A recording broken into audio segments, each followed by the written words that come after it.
You can see my screen, I hope. I had this one here as a cover. So just to contextualize you on this presentation, this post that we have here. My name is Pedro Lucas. Like Ernest was introducing, I've had a mixed experience in computer science for many years. In the past year and a half, I've mostly turned to crypto. I did a bit of algorithmic trading, and now for the past few months, I'm mostly just on development. I'm learning a lot with Kimba Labs, and I am also helping some trainees, especially not just the technical trainees that are learning Plutus, but some other friends and coordinators of this initiative that are completely non-technicals. So I'm actually going to make a note here to drop you a link for my non-technicals course later. And I'm going to go ahead with my presentation. So I'm mostly going to focus on this one because it's a generic audience, and because, like I said, I cannot call myself a Plutus expert, but I have some knowledge from what I've learned in the past few months in Kimba Labs. So I'm going to close this one, and I'm going to be reusing, because it was a quick invitation for me to be here today. I'm going to be reusing this presentation that I did for this institution. And this one was also a generic one aimed at everyone in different lines of in different roles. So you can see this document later if you want. I'm going to give you the link. And jumping into the first one, we have just this document or this article here talking about the growth that is expected or that could possibly happen for Bitcoin. So Bitcoin starting to talk about cryptocurrencies is the first one, the one that had the initial boom. And for many years, it has been growing. So since 2009, 2010, it has started growing very, very little. And now what the experts estimate here is that we're going to see a huge growth of cryptocurrencies and of Bitcoin in the next few years. So it's just to say that when sometimes people think that it may just be a passing thing, it may be just a rumor or a phase or something that's in fashion. The estimates are that it's just in the early days. And therefore, for someone that's in their study years, starting to decide their career, I think it's really an opportunity of a lifetime to get into this type of thing early as we are now. Okay, now jumping straight into it for business people, for people that have not tried or seen much of Web3, I'm basically going to be going straight into some websites. Let's start with this one here.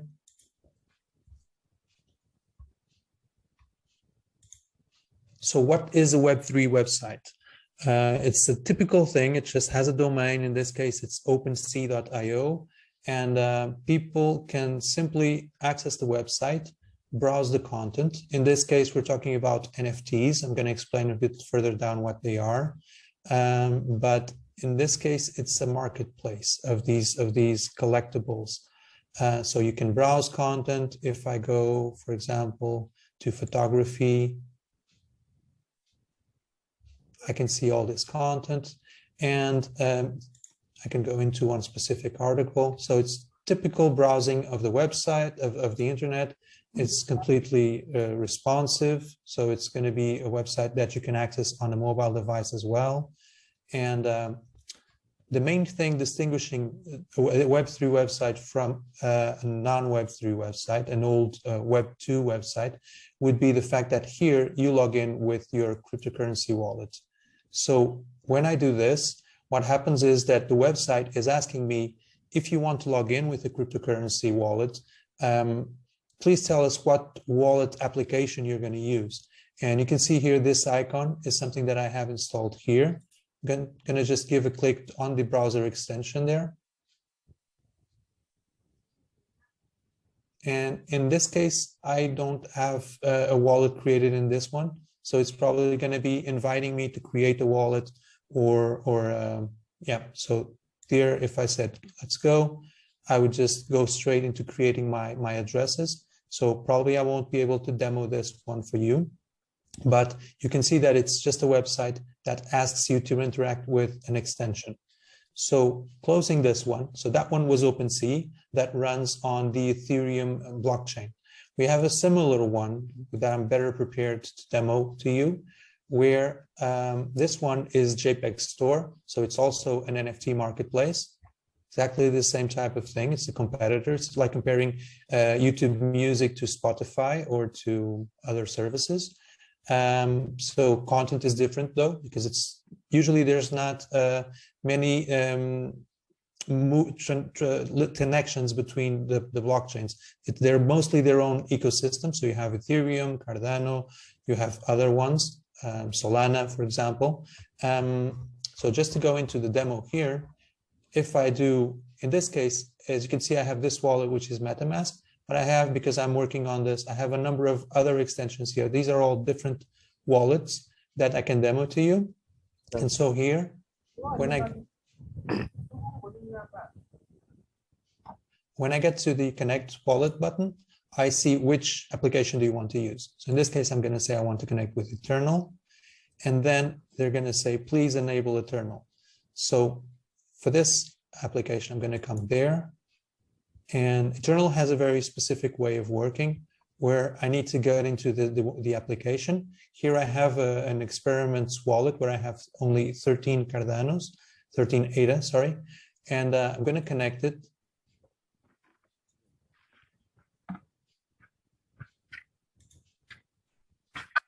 And there you go. So now this icon is representing that the application is being given permission to interact with the website. And here I'm just going to come and try again. And now you see 8.14 ADA, which is a slightly different amount because it has to do with the amount that I have locked and unlocked on my wallet. And so what's happening there is that what I wanted to demonstrate to you is that I didn't give my username or password. I didn't give an email. My identity is my wallet.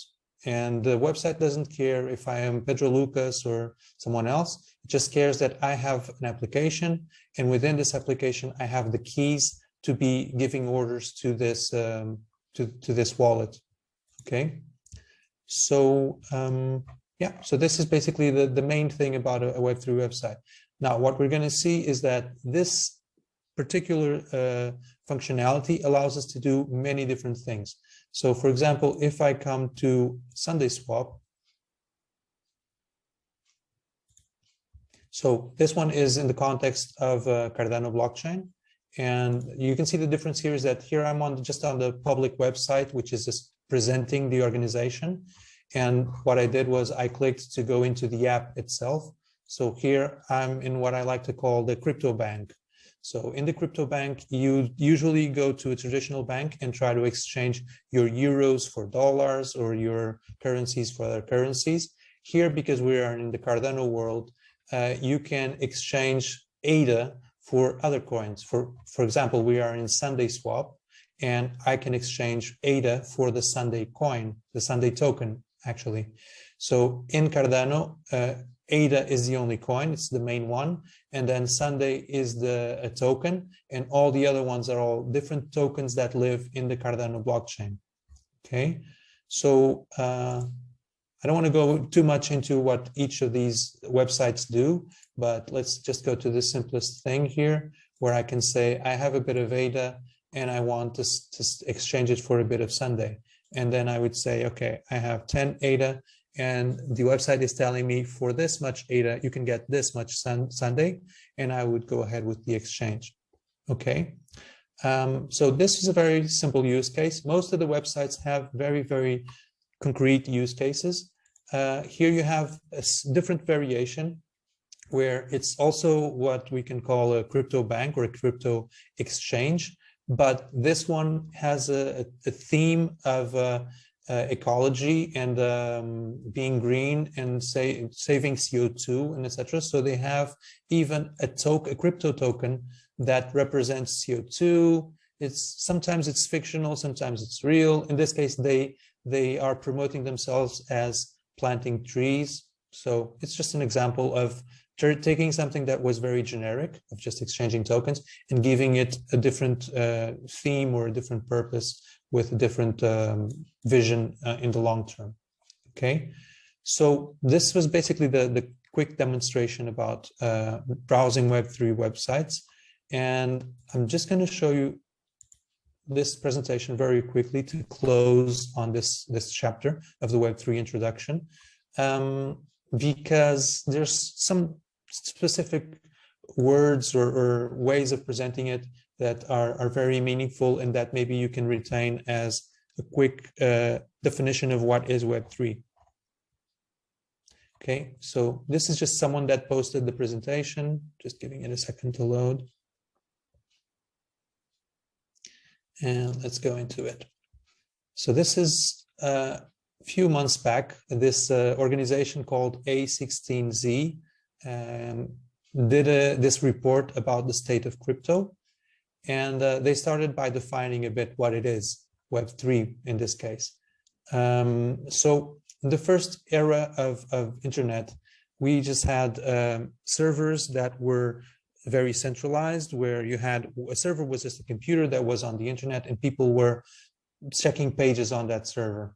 But each person could run their server. If I could literally host pedrolucas.net from my home, and that was common practice, or it was a lot of diversity in people and organizations running websites.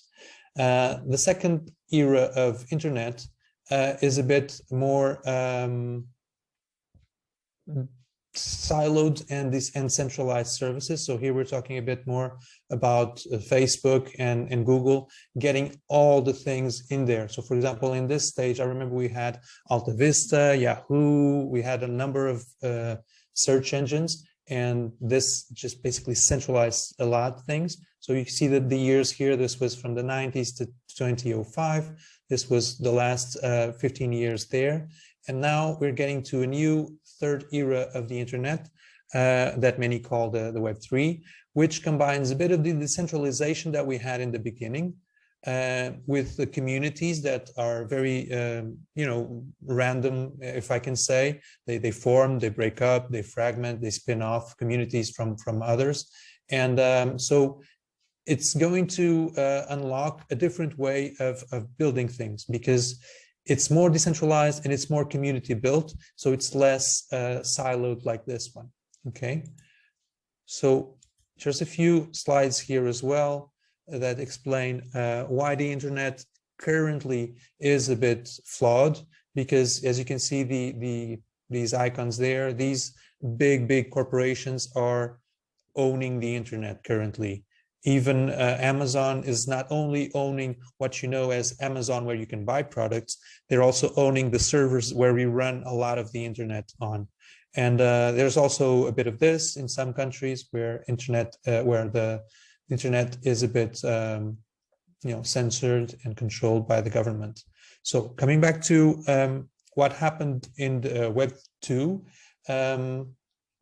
initially companies, because they are small, they need to attract people, and as companies start growing, they start extracting things from people. Okay, so the same on a different analysis here. Initially, they want to cooperate, and as soon as they start getting bigger, they just want to compete. So it's not very healthy as well. So there's the open source and all that. That's not for them. Okay, so here is one of the simple words that you can focus on to define for yourself what Web3 is, because in the Web 1, we basically could only read information from it. And the Web 2, we can read and we can write into it, because this was the era of the blogs, the era of YouTube, and the era of Facebook, where we are creating content. I usually say to friends when they tell me they don't like Facebook, I tell them, well, Facebook is made by whoever you followed in there, your Facebook. So when Facebook, let's say, if they did a reset, there would be no content on Facebook. The same goes for YouTube and for all of them. So here we could read and write. The thing is that they own our content. When you upload things into there, they own it. And the main difference there is that we own things, because due to that little thing that I showed you where I have a wallet connected to the website, as soon as I disconnect my wallet, it's not that the website cannot have a copy of it.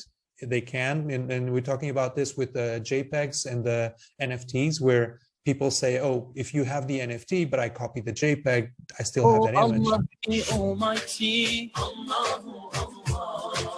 protect me and guide ambient music.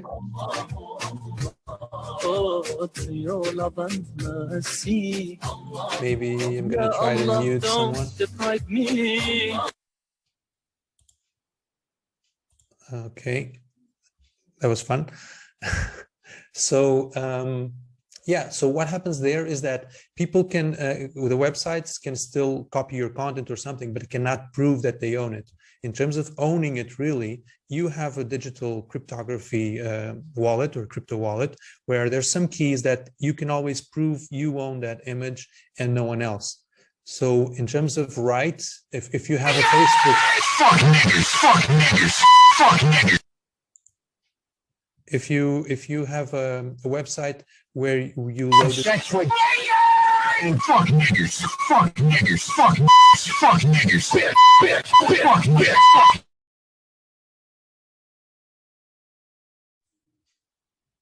Okay. Yeah, I think that's solved. Let's go on. Okay, so I think I'm going to move on from this ownership part, because it's something that we can discuss in the Q&A a bit further ahead. And also aligns... Yeah, so on the contrary of what we saw before, where things initially are easy and in the end they are more extractive, here the value is more shared between people that are collaborating to build things. And it's not so much that the investors get all the profits, because things are more organic, are more created by everyone, and ownership is preserved. So the value is shared a lot more. I have someone with a hand up, but you have a very long name, SLA, etc. Can you unmute yourself and maybe I can? No, I can't unmute you. Could someone unmute this person, or? Okay, I'm just going to go on, and if the admins can unmute you, I will get your question in a sec. Go for it. Hello. Hello. Hello. Sorry, sir. It's a mistake. Sorry, sir. Sorry, sir.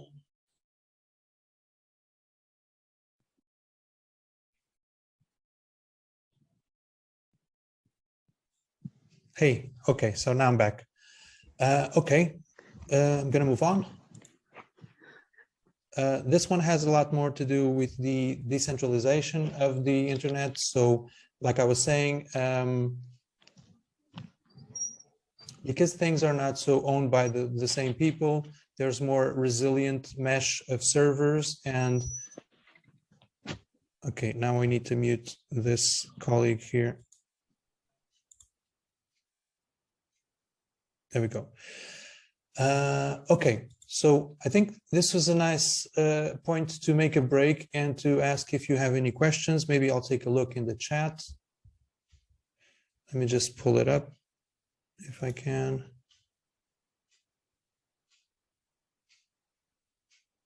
Just going to stop sharing my screen for a second.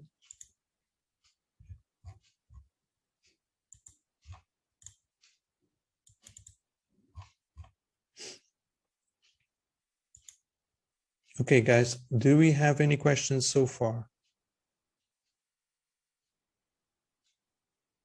I don't think we do, but I'm gonna, like, if you have any questions, just drop them in the chat during the presentation, and I will pick them up as I go. Okay, so I'm just going to continue sharing my screen.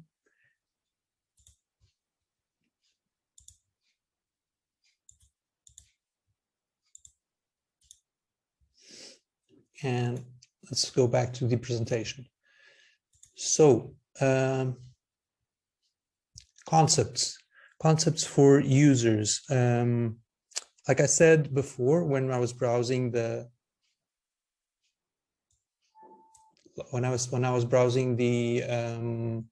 website, Cardano, for example, in the Cardano blockchain is the only coin. Everything else are basically tokens, which is like you can create your own, and they are like guest currencies. But in terms of tokenomics, in terms of prices going up and down, or you being able to send them and receive them, they're the same thing as Cardano. It's all coins and tokens. They function the same way. Then from the point of the user, coin or token are just a balance on a wallet. So as you could see there, I'm going to open my Eternal again.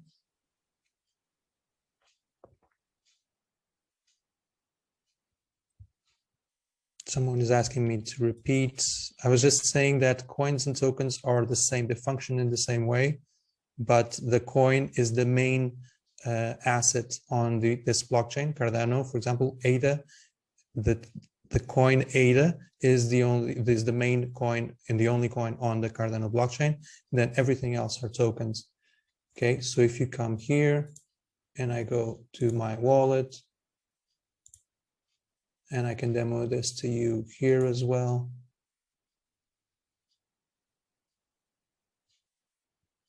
They're just balances. Okay, so I have a balance for ADA there, which is the same here. And then I have one Lucas token, which is something that we made it in Gimba Labs. And then I have this amount of MELD. So that's all that we can say about coins and tokens, okay? Then, because they are being negotiated in markets, the price goes up and down according to supply and demand. And tokenomics. Tokenomics is something that's specific to this. You usually don't think about tokenomics when you're talking about euros or dollars or something, because the government controls that, and we just have so little coins, like just two, and it's always under the government's control. With cryptocurrencies, tokenomics matter a lot more, because if someone creates a token and they create 1 trillion trillions of a coin, then you cannot compare that with someone that just created 1 million, because the market, the amounts that you're going to have to move of one coin are a lot bigger to affect the price than the other ones. Okay, so it's just to say that the main notion to have about tokenomics is that just because Bitcoin is costing $20,000 and another coin is costing $50,000 or 50 cents, it doesn't mean that those other coins are more or less valuable than Bitcoin, okay? It just means that they have a different number of coins in circulation, and therefore their price has stabilized in a different value, okay? Another thing that I wanted to mention here is, so we have traditional finance, which is your current bank. Then we have crypto, which is when you load your euros or your dollar or some currency into a crypto exchange. So I can open up, for example, Binance is the world's biggest one, and it's one where you can trust at least that it's being well managed and it's not a scam or something. So what I'm pointing out is that when you load your euros into a crypto exchange, they are still euros initially. So it's a balance that you have here. There to register here, you need to add the civil number, you need to identify yourself, and etc. So it's almost like having an account in the bank. And initially, you are loading euros in here, but then those euros are going to be converted. When you convert them to crypto, when you give an order to buy or to trade or something, you're actually converting your balance in Binance from euros to, for example, Bitcoin or Cardano. And then what happens is, while you're remaining with that cryptocurrency in Binance, you don't really have custody of it. So you cannot have currency on Binance and have a balance here in one of these wallets. What happens there is that Binance is holding your cryptocurrency and you have a right to it. When you eventually go to Binance and withdraw your Cardano and deposit it in a wallet like this one. So now I'm demoing Yoroi wallet, which is another one. So we've already seen Eternal, Yoroi, a few of them. It's only when you get your cryptocurrency out of an exchange into your cryptocurrency wallet that you really are in custody of your cryptocurrencies. And it's at this stage that you can go and browse the Web3 websites. So I just wanted to highlight this because people think that crypto, they don't really understand how things flow, but this is a journey. So you get your traditional balance in euros, you deposit in a crypto exchange, and then you withdraw it from there. So in the crypto exchange, you trade euros for Cardano, and then you withdraw it to crypto wallet to go use in the crypto Web3 website. Okay. Now here, basically, I'm going to speed up a bit the presentation because this is a bit more technical, but the blockchain is basically a database. There's no big mystique around it. It's just a database where things are being put on top of each other incrementally, and using cryptography, we are entangling, we are tying the next block with the previous one, and therefore they're all like in a chain. And so literally it's a blockchain. That's where the name comes from. So, but in terms of user point of view, it's the database where things are stored. Okay. And there's these elements here about the blockchain, because on the contrary of Web 2, the blockchains can be ran by a number of servers. It is a peer-to-peer network, if you will, and everything needs to be unchangeable. So because the blocks are being put on each other and maybe they're updating the balance on your account, but you can never change what's in the past blocks. Okay. So based on these tokens, like I said, I can create a Pedro coin. I can create whatever I want. And if I have an association, or now we're starting to see football clubs and all that creating their own tokens, and then the football fans of that club can own a bit of that token. So it allows to create a lot of small economies for those communities. Okay. I think that this may radically change how everyone interacts with value, because instead of just having your euros in your account, you can start having your euros and a bit of this product and a bit of that football club and a bit of everything that you like. So it may change a lot how people also subscribe to things, or this part here has to do a bit with the way that through small payments, maybe instead of paying 10 euros a month for Netflix or something, I can just pay by the minute, because crypto allows us to do very, very small payments. Okay. So I'm just taking a look at the chat. I think, yeah, I'm going to reach out to you later. Okay. So in terms of main use cases, even for our colleague that was saying he was already working in blockchain, and obviously if he's doing smart contracts, he's doing a lot, but maybe he's not aware of all these possible use cases. So we've seen a bit of the OpenSea, which have art, could be a single one-of-one items, just one of that, or you can take one image that you want and you can mint 100 of it, and you sort of make a collection of that, and then your followers of that community can collect those in their crypto wallets. So one thing here about NFTs is that an NFT may change hands countless times. So in those crypto markets or NFT markets like we saw, an NFT can be exchanged several times. But if we put it in the rules, in the smart contracts, there's always going to be a small percentage. So we call that a royalty for the original author. So this is the type of thing without anyone mediating it.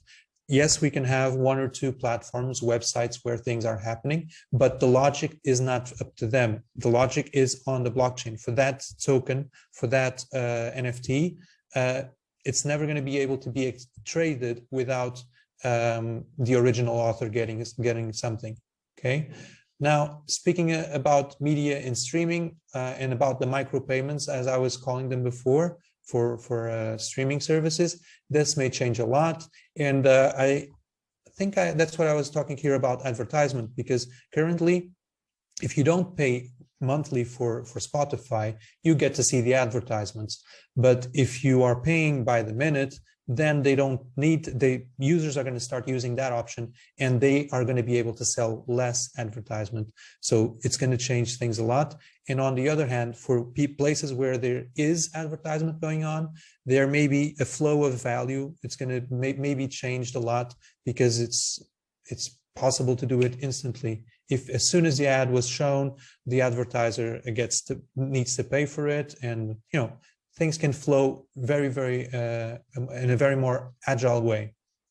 Okay, DeFi, we saw that already a bit with that website. So or if we go to Aave, for example, I can show you this one, but I'm not going to open it now, but I'm going to give you this document for you to explore later.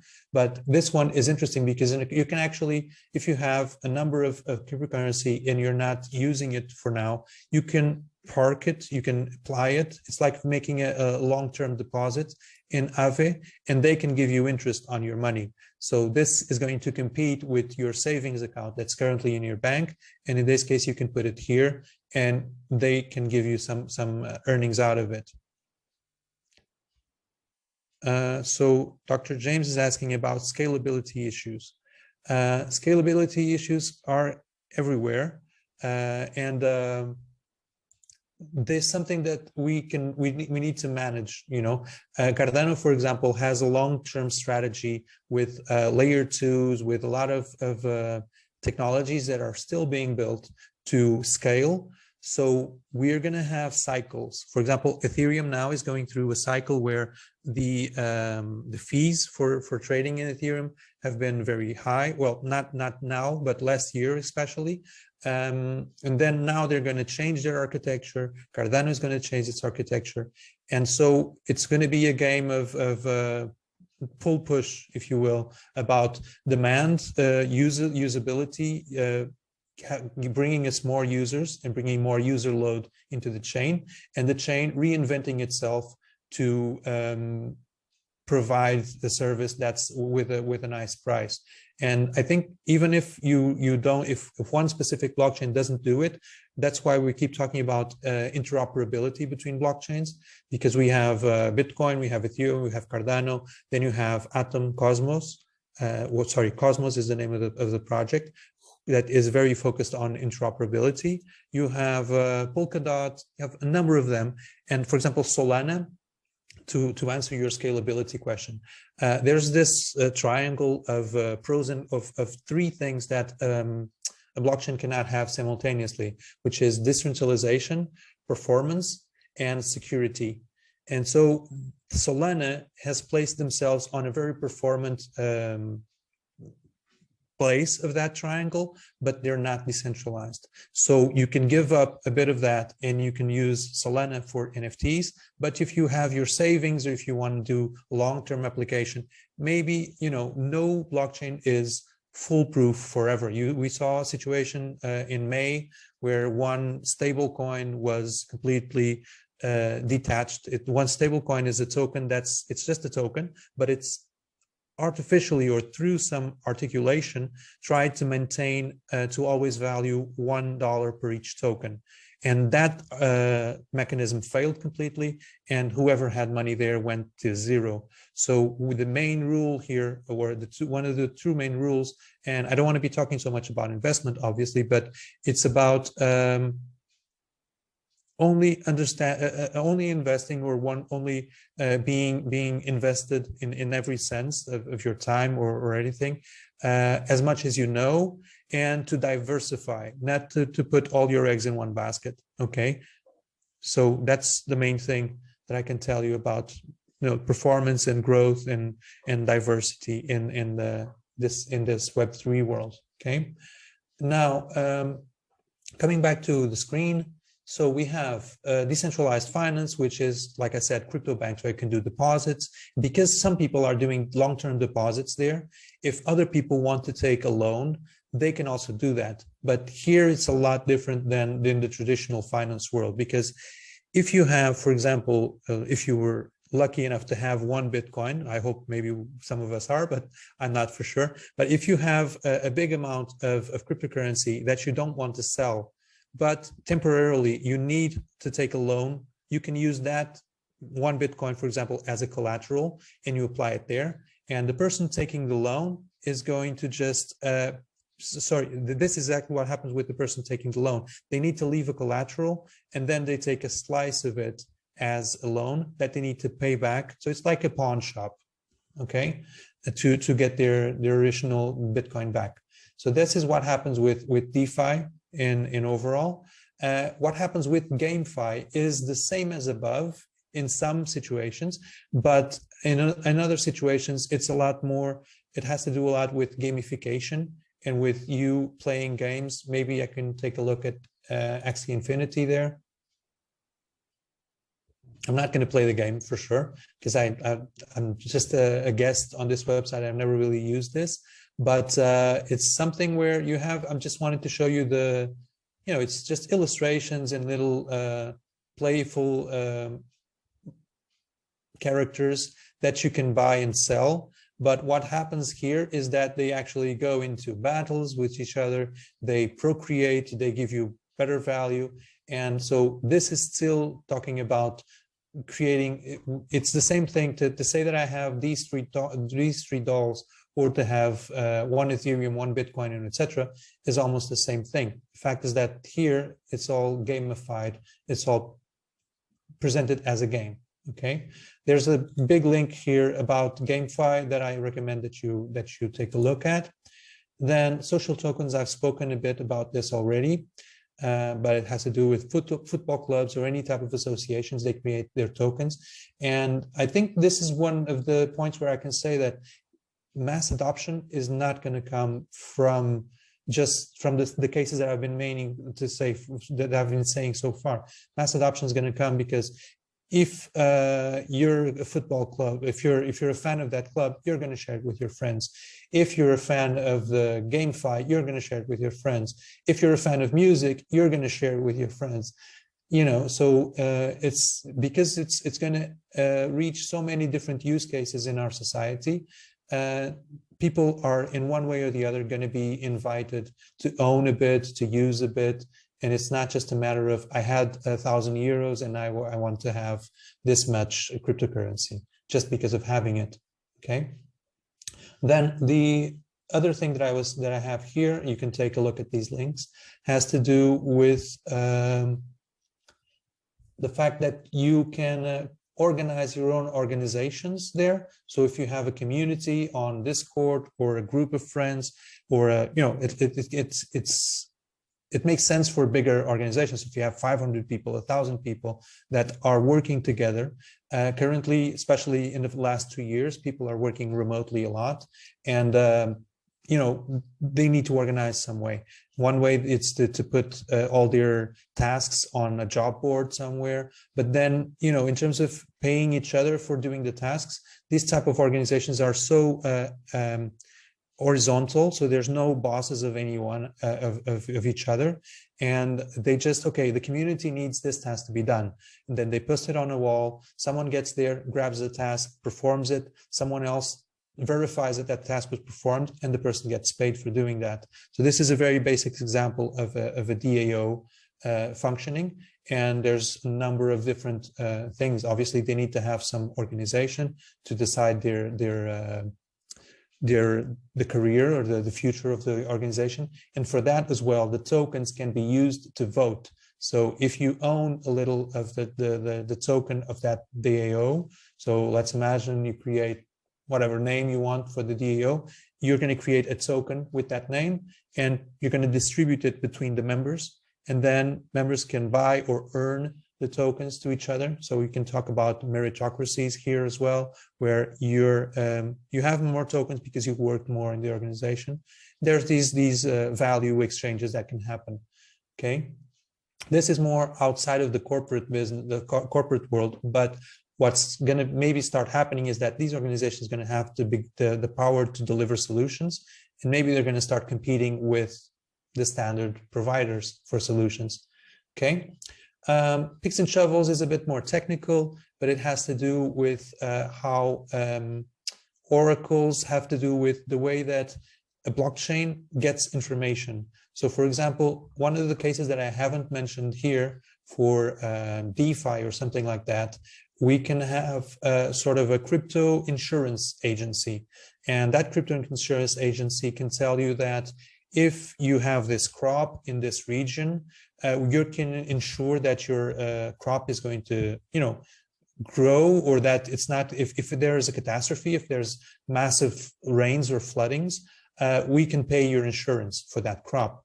And to be able to do that and to put this into smart contracts, you're going to need oracles, because the oracle is where the blockchain is going to get an impartial source of how much did it rain on that location, and all those impacts. And those little variables are going to be driving the smart contracts to pay or not the loan.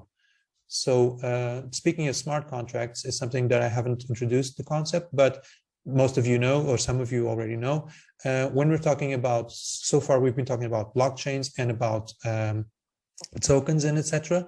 And even these rules that are happening inside these things, when I say that the royalty is always paid and all those things, this has to do with these programming. So it's a bit like macros or automations inside the blockchain, where for the royalties to be always paid to the original author of the NFTs, there's these smart contracts there making sure that things run in a certain way. And so here, what we're talking about is oracles, for example, will have the weather information, and a smart contract will check this weather information on the oracle to pay or not the contract, to pay or not the insurance. Okay. There's also some data storage blockchains. So these are different ones where you can, instead of putting your files on Google server or in Amazon server, you can literally store your file in a blockchain, and you pay in crypto to preserve that file. And so that's why, for example, in the case of Aave, Aave is one of them here. Their website is not hosted in Amazon and Google. They just deployed their website to this blockchain of files there, the data storage blockchain, and it's decentralized. So what I'm saying is that, because like I pointed out before, the blockchains are being served by a lot of servers that are peer-to-peer and redundant. No one can really take down the website for Aave, because not only is their tokens and their the numbers, the balances, they're all on the blockchain for Ethereum, but the files for the website are also being served from this type of data storage blockchains. Okay. So here we start getting a bit more into the business cases, where we have VeChain, for example, is another blockchain that is more, so just when I say other blockchain, I'm talking about completely separate and parallel network of servers. So it's the same thing as comparing Spotify with other services of hosting music. It's completely different services. And what VeChain does is that they tweaked their network a bit, their source code, their ways of functioning, so that they can record supply chain data. So supply chain is all the cargo boats that are coming all the way from China, and all those little packages that need to be traced. All that information goes into VeChain, and that is their business case. Okay, so if you're running one of those companies, you can contract a VeChain consultancy service to record that on them, and that's their service in a way. CBDCs, we're talking here about the digital euro, digital dollar, etc. I have this video here that explains a bit how things are. Actually, this one may be a few months old already, but you should take a look. Maybe just Google it a bit. But the main thing about this one is that there are almost all the governments in the world are preparing their own central bank digital currencies. They don't call it cryptocurrency, just call it digital currencies, but it's a bit the same notion, where instead of, you know, just everything running in a bank, in the bank database, that is going to be decentralized in a way, although it's for this case, it's going to be running on the government's servers. But it's different than running on the bank's servers. Currently, banks are managing everything, and they're, you know, they can do a bit what they want with that. Here, it's a bit different because the government can take more ownership of the currency, and because of the smart contracts, governments can also put in there more rules to enforce that you pay your taxes, to enforce that, for example, in an extreme situation, we all would pay VAT for transactions, but then at the end of the month, your business pays the VAT to the government. If a cryptocurrency is implemented to do so, VAT could go straight to the government for each transaction. I'm just extrapolating, obviously, but it's this type of thing. And also, there's some concerns in general because of the access that they can have to all our numbers, okay, to all our accounts. Then I think this one is the closing for our presentation mostly, especially in terms of use cases, where you can see here, especially if you go and open these links, but just for this screen, almost all of the sectors of activity of business can have applications for tokenomics and smart contracts. Here you have supply chain, like I was talking about. Here you have for accountancy or for product safety. So here we have blockchains being used as a database to record all these things and to give intelligence to these items that are being recorded here. Okay, so this is one of the main reasons why Plutus and development of blockchain is not just about Bitcoin or buying and selling crypto. For me, especially, I worked in finance for many years, and I still consider I do. But I decided to step back and come into this area because I feel like here I can provide services to organizations in the future on these types of things. And the tool to do that is going to be Plutus. Okay, for me, because I'm on the Cardano ecosystem. Okay, so actually here I have one example, although this presentation was originally not aimed at the Cardano audience. I have this thing here as well, which is very interesting because it's has to do with digital identity, where because you're using all this, individual users, for example, in this case, we're talking about Cardano implemented a blockchain solution for the Education Ministry of Ethiopia, where they're going to record the grades and the results of the education for each student on a blockchain, on the Cardano blockchain. And when that happens, there needs to be an identifier for the student. So the digital identity, or DID, is this type of concept. And this is an area of crypto in itself where you need to study it and understand how a person can have something in his wallet that's like their citizen card that represents their track record in school. Okay. I'm going to park it here. I'm going to take a look. I've minimized the chat meanwhile, but I'm going to take a look if I can find it and ask you for questions. Is there someone that wants to open their mic and ask a question? Maybe even the organizers. I'm curious about how you feel about what I presented so far.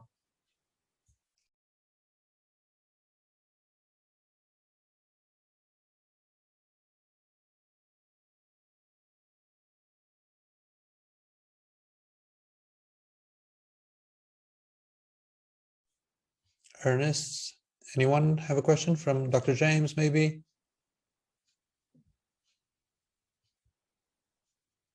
Okay. So I'm going to go on with the presentation and let's see what we have there. I was just parking it here because one of the main content that I have in terms of business cases is this. And I think this is the main thing that you should focus on when I share my slide notes with you. Then there's just this this parenthesis here for talk about Bitcoin. And in terms of general culture and of crypto, I'm just going to go over it very briefly. So why is Bitcoin so different from everything else? It's often said that Bitcoin is the digital gold, that Bitcoin is a special currency that's always going to be the biggest one. And with the first topic that I have here is exactly that. It's the most established cryptocurrency. So it has been the first. It was the first one to accrue value. And it's the most one, comparing to all the other cryptocurrencies in the space, because it has such a big market share, it's the one that's most stable. So if Bitcoin falls 2%, everything else can fall 5% or 10% or 20%. That's what I mean with stable here. It doesn't mean that it doesn't fall a lot. It has its cycles, usually about 4-year cycles. But yeah, it's the most stable so far. Like I said, and also because it's more spread out, there's a number of servers, a huge number of people running this chain, and it's more decentralized. On the contrary of what I was talking about Solana, that was almost a private initiative of someone to start running some servers and running their business on a blockchain architecture, but that's not decentralized as Bitcoin is. So these are the values that allow it to be more of the people and completely decentralized in general. Then because of all this, it has a lot more regulatory clarity. So the government in the US and other countries are already defining if it is a securities is something that is taxed in a special way in the US, but unfortunately US impacts the whole world, whether because of the dollar and because of their policies. So at least here we know, on the contrary of everything else, we know that it's not going to be, Bitcoin is not going to be classified as a security for sure. Okay. It's more likely to be regulated as a commodity. Here, I wanted to mention that, for example, as you see the market for gold or for wheat or for any other assets, I sometimes playfully say that you have the periodic table of the elements, so helium and all those things. Bitcoin is like a digital new element in the periodic table. It's just a different thing. It's a commodity. It's something that you buy a piece of it, you hold it, and no one can take it from you. Okay. This part really is, so just Dr. James.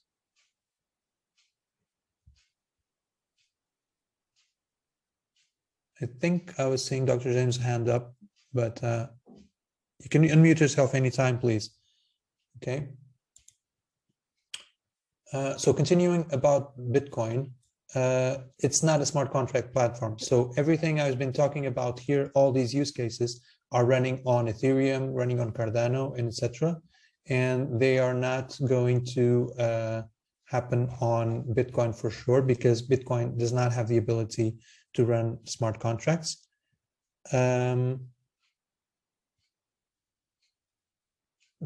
Because of all the reasons as well, it's the most secure store of value for investments. And although it doesn't have smart contracts, it does has a parallel network, or what we call layer 2. Layer 1 is the core layer.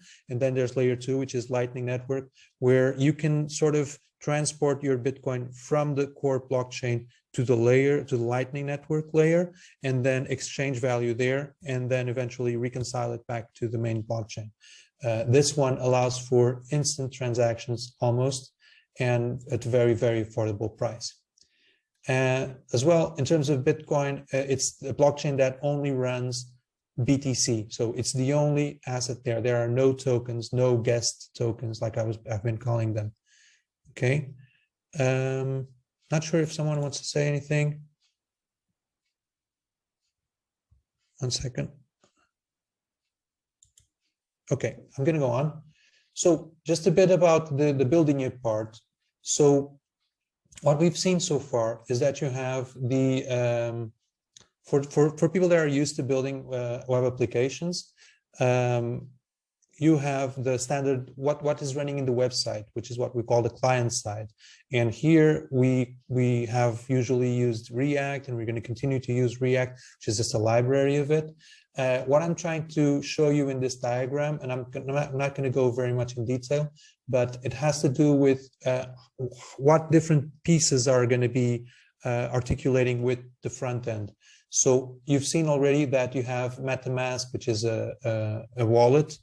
So these are the ones that I was showing you there. So these are the MetaMask or similar, are these ones, where my keys for my wallet are actually here, and they're always protected there, and they're never going to be going out of my computer. What happens is that the website asks MetaMask for a signature to do something, and the signature, the MetaMask uses the private key to generate a signature that goes to the website. Okay, then with that signature, the website can go to the blockchain and ask for a transfer, or ask for some type, for any order that we are doing in the website. So this is basically that articulation between the wallet, the website, and the blockchain. There's different ways to get to the blockchain. And here we have represented as well the smart contracts, which are in this side. So they're not running here, they're not running there. Smart contracts are running deep in the blockchain, okay? Now, I'm not going to go over this part because it's more technical, but it has to do with the private keys and public keys, which is this side, and how things flow. And smart contracts, I've mentioned them as well. They're deep in the blockchain. And that's what we learned Plutus for. So we have Cardano represented there and the Plutus framework there. And this may be, for someone doing the course, give you the notion that there's a number of different things going on. And Cardano is actually the only one using Haskell. It has a lot of advantages in terms of validating that your contract only does what it's supposed to do. But there are other competitors as well. So for example, Tezos is running, it can even run on Python or Mitchelson or something.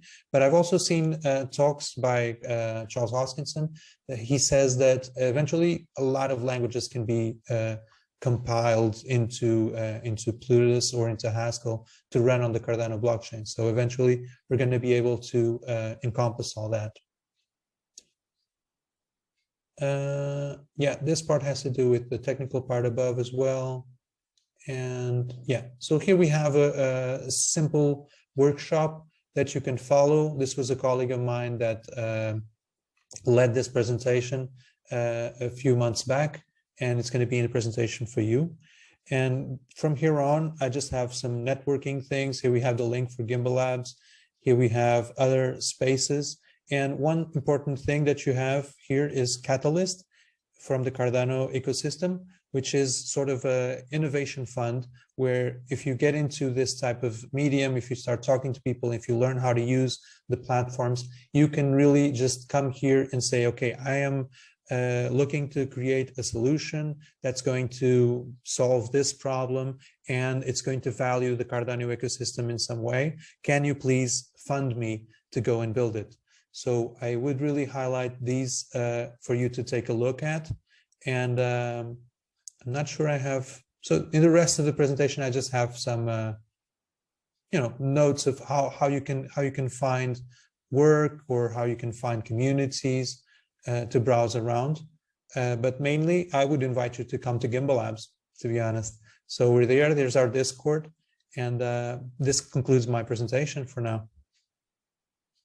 Okay, I hope there are some questions. We can do a small Q&A.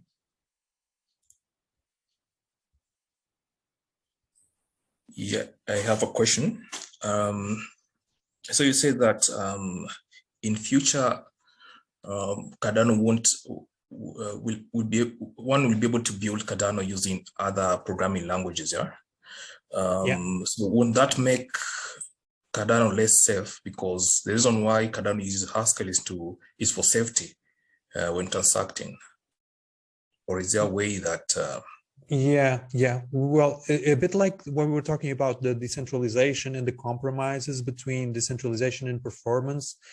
Here, you're going to have even before the safety. Let's talk about you have Plutus that is in the way the Haskell language being used in the context of Cardano. But then you may use other languages. You have one, for example, called Marlowe, which is more in the context of financial services, just for values.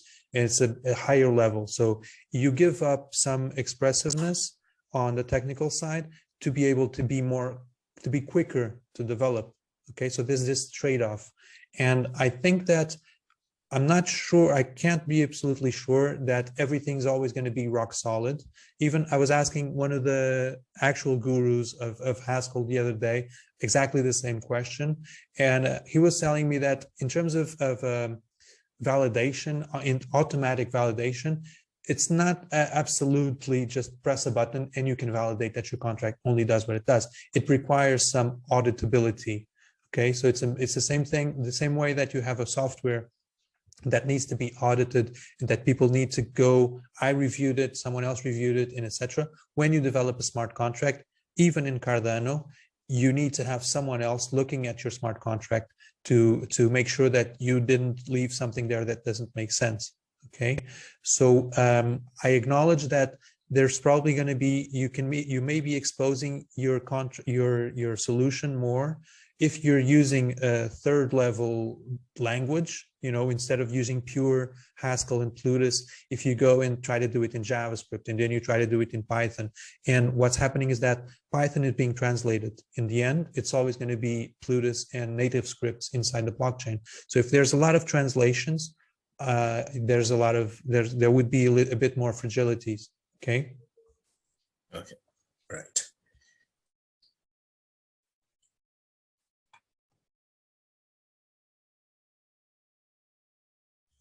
So I'm really curious, like we were speaking in the beginning, and I'm really curious, even especially for the people that said hi in the beginning, that you come back and say a bit what you thought about this experience, Robert, anyone else. I'm really, really eager to exchange some ideas with you.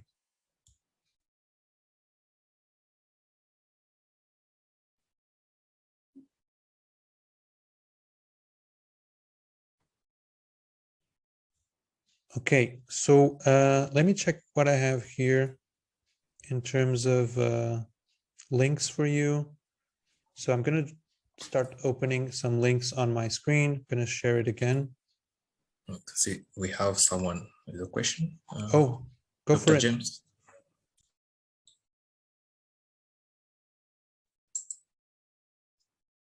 Okay, hi, Lucas. First of all, thank you so much for an incredible presentations, presentation in general. Very enlightening, very informed, and clearly a benefit to everybody. Well, I'm going to ask a question that's a little bit out there, because I always like to be a little out there. What is Web 4? Where's Web 4 going to emerge? What are your visions of this possibility of what Web 4 might look like? Yeah, okay. So that's a very interesting question. There's something that comes to mind. There's already someone inventing Web 5. There's someone that already is Jack Dorsey, who is a founder of Twitter. He's already promoting because he's sick of Web 3 so much. So there's always people going to be calling things different names and everything. But also one of the things that I wanted to contextualize again is that the same way that we saw the transition to the cloud a few years back, the same way that we saw the transition to Web 2, now Web 2 can transition to Web 3 in terms of the user, and the cloud can transition to blockchain. So this is just something that I meant to say before and that I didn't say. And what is probably going to happen is that we're going to have diversity for many, many years in this space.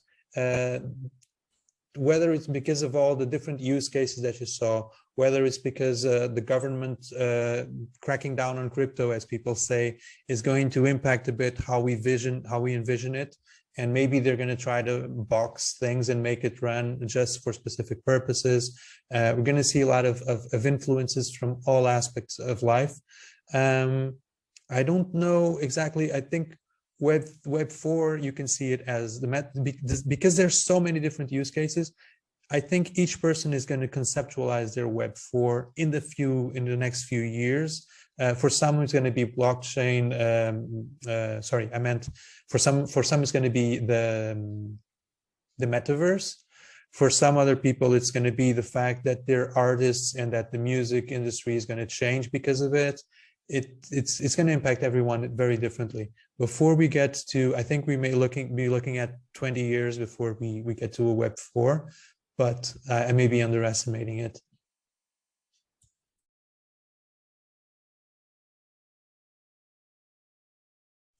So also, I noticed Sebastian dropped the link for the Gimbal Labs course, and I'm going to share with you as well if I can find it. I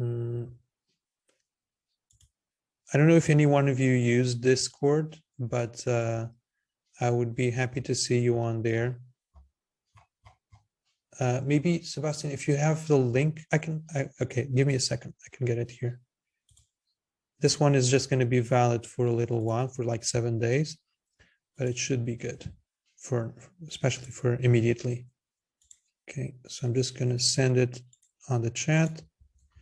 And if you're using Discord already, come by and say hi to us.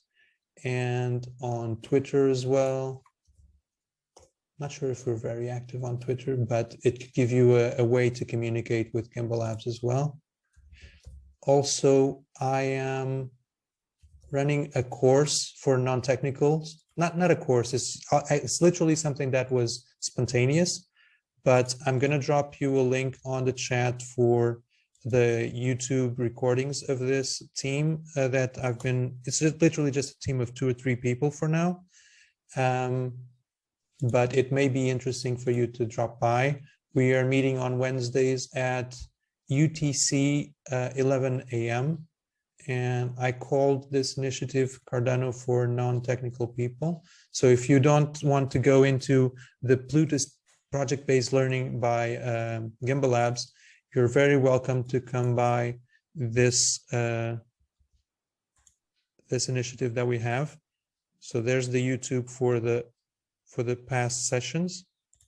Just going to open it here to be sure.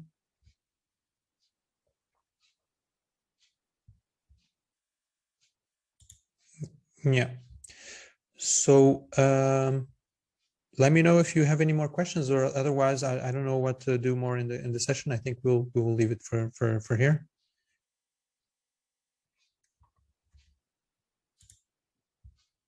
I have a question. One more question. Okay. What advice do you have for someone who is starting out with Plutus development? Yeah. Or I think blockchain? Yeah, I've been supporting some students, especially because the bulk of the PBL class is going forward at full speed, and there are some students that are a bit like catching up. And what I usually recommend is don't try to learn everything about each single thing. So even in our program, we show you how to do things on command line. We show you how to do things on a crypto wallet, and then we show you how to do things on a web application. It's the same things. You don't need to be an expert on just the first option that I said, because there's going to be several ways of doing things, and you're going to need to iterate.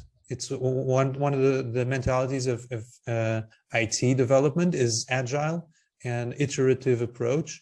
So don't try to understand everything about each thing that you look at, and just keep looking around and eventually you're going to need to span out your attention to different things that you can build or learn, or communities that you can participate in. And later in time, you're going to be able to decide, okay, for me, for example, I discovered crypto 1 year, 18 months ago, for example. And for 1 year, I was looking at everything. I only decided to focus on to Cardano 3-4 months ago. And now I'm set and everything is being confirmed, and I'm going to go deeper into Cardano until I can develop some websites and solutions. But then I'm probably going to step back and be more of a product manager or a business analyst. So taking it back from the user's point of view. So don't try to make everything just technical. There's the functional part of it, and there's selling it, making it profitable, and all those ways to make it work for you. Thank you. Thank you. That's good. Thank you so much. Okay, so if there's no more questions, I think we'll leave it at this for today. And I'm really happy to have been here. Reach out to me if you want on LinkedIn or anywhere, because I'm especially on LinkedIn. I think the university mentioned my profile, so that's a good entry point, or the links that I dropped for you on the chat. And I'll see you soon.